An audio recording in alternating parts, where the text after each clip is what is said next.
Florida. Following the pandemic, home prices here went off the rails. The typical single-family home in the state went from $248,000 in 2019 to an astonishing $407,000 as of December 2024. This is an incredible 64% increase that a lot of people are calling the biggest real estate bubble in American history. It wasn't long ago that Florida faced a similar situation. From 2000 to 2006, home prices here exploded around 170%, and just as everyone thought they were getting rich, 2007 happened, and the state faced one of the worst crashes we have ever seen. From January 2007 to April 2011, a period stretching over 4 years, the typical Florida home lost over 50% of its value, and that's just on average. In some trendy neighborhoods, this figure exceeded 70%. It would take the state until March of 2021 to regain the home values that were seen during the 2007 peak, a massive 13-year wait. And this is all to say that Florida has been here before. It's a volatile market that can overnight turn very quickly. In the last crash that I just mentioned, it took the market over 4 years to find that bottom. And now with prices on the decline since May, everyone is wondering, is this the same as this? Are we at the start of a massive train wreck? According to Zillow data, since May of 2024, Florida has seen prices fall just about 1.5%. That might not seem like a lot, but it's highly unusual given the massive gains we have seen in the last 4 years. Now, you might just blame this on interest rates or the hurricane activity or simply a slowdown in migration following the post-pandemic boom years, but there is another major element that is causing many experts to reconsider the danger. Inventory in real estate always acts as a substitute for supply. Simply put, inventory tells the tale. You can look at prices, sales data, etc., but at the end of the day, to get true price drops, you need supply to outpace demand, and right now in Florida, we're seeing some pretty bad data. According to Realtor.com, there has been a 75% increase in active listings since January of 2023. We are now essentially level with pre-2020 inventory. While this may not sound dramatic since we are now equal to what was considered pretty normal in the pre-pandemic days, it's the pace of this increase that has everyone concerned. Even just counting from 2024, the number of active listings increased over 30%. If this trend continues this year, there will almost certainly be serious problems in Florida's market. Prices cannot keep up if inventory is growing this rapidly. Saks Realty went over a detailed article describing this issue on a recent upload. Let's take a listen to a quick clip of his conversation with real estate broker Phil Simonetta. It describes the problems lurking in Florida's market.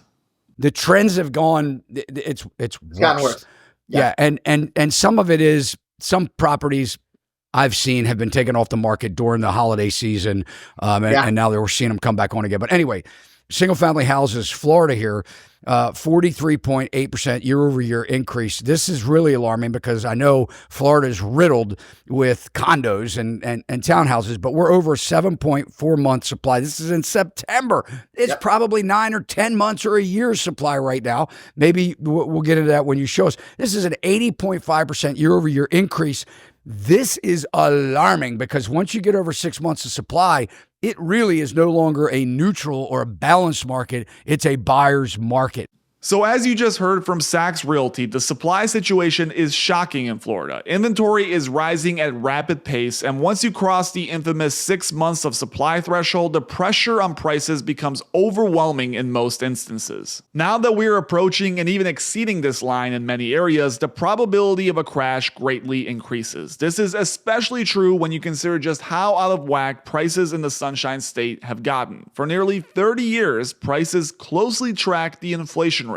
From 1987 to 2002, the typical Florida home appreciated almost exactly along the government-printed inflation rate. While technically homes got more expensive over time, they only did so on nominal terms, meaning that adjusted for incomes and overall prices, homes and the land underneath them were not really making anyone money. Around 2002, this began to change rapidly. You can see that in 2007, the index hit 187 when the price should have been around 126, case if we were using inflation as the benchmark. When prices deviated from this standard measure, the bubble became obvious, and in 2008, it all came to an implosion with prices falling back and below the rate of inflation. At the peak, the difference stood at 32%, suggesting that prices were about 1/3 overvalued. Now jump forward a few years, and this reality has completely shifted. While at the time the shock was seen as a financial disaster, it acted as a cleanse. In the same way naturally occurring forest fires cleared the bush and offer nature a redo, the 2008 housing crash made homes affordable again in Florida, but it didn't take long for prices to start jumping up once again. In 2013, the deviation restarted and grew to a level we have never seen before. Today, according to inflation figures, this price index should be around 191. Meanwhile, it stands at 287. This makes the market 50% overvalued. Now, there's no rule that home prices follow inflation, but historically speaking, that was the case for decades, and the last time we deviated, a crash soon followed. So everyone is wondering, is this the new reality, or will we see a similar situation like 2008? In parts of the state, prices have already had a meaningful decline. From peak 2022 prices, there are Florida counties that under most economic circumstances are considered having already crashed. You can hear real estate broker Ben Greco talk about exactly this. He's from the southwest portion of the state, which has its own individual issues, but regardless is a lens into the current marketplace. Listen to his take on the situation unfolding in Charlotte County. Looking at price appreciation, Charlotte County, Lee County, I think it's going to be tough, man. I think it's going to be a tough year for 2025 if you're looking for your home to increase in value. I don't think it's going to happen. You guys know we've seen severe declines here at this point, and I get a lot of flack for saying things like that, but I can only show you what happened in the past, guys, what's happening in the present. I can't predict the future, so that's what I'm here to do. And when we look at a place like Charlotte County, and we take the peak pricing that we obtained, the median sales price, in 2022, that was achieved in April of 2022. Our highest median sales price for single-family homes here was $405,000. By April of 2023, that had fallen to $376,000. Just a year later, from $405,000. By April of 2024, it had fallen another $8,000 to $368,000. So over the past 2 years, we've seen continuous price declines here, and that's just a fact. When we look at that number, the April 2022 number of $405,000, and we take the median sales price for single-family homes where we are now, we get a 19% decrease. As of November, the median sales price here in Charlotte County was $329,000, down from $405,000 in the peak. 19%, guys. So I get flack. I guess I get lumped in as like a crash bro is what some people are calling me. I don't know if I am or not, but there's a big difference in a lot of people in Florida who are reporting on this stuff in what's going on in their area and what's going on in my area. I have measurable price declines here. I have data I can show you that this is actually happening. I'm not just, I'm not in a very hot area saying prices are declining, and I generally don't tell you that. I try to shoot it with you straight. So Charlotte County, going to be tough, guys.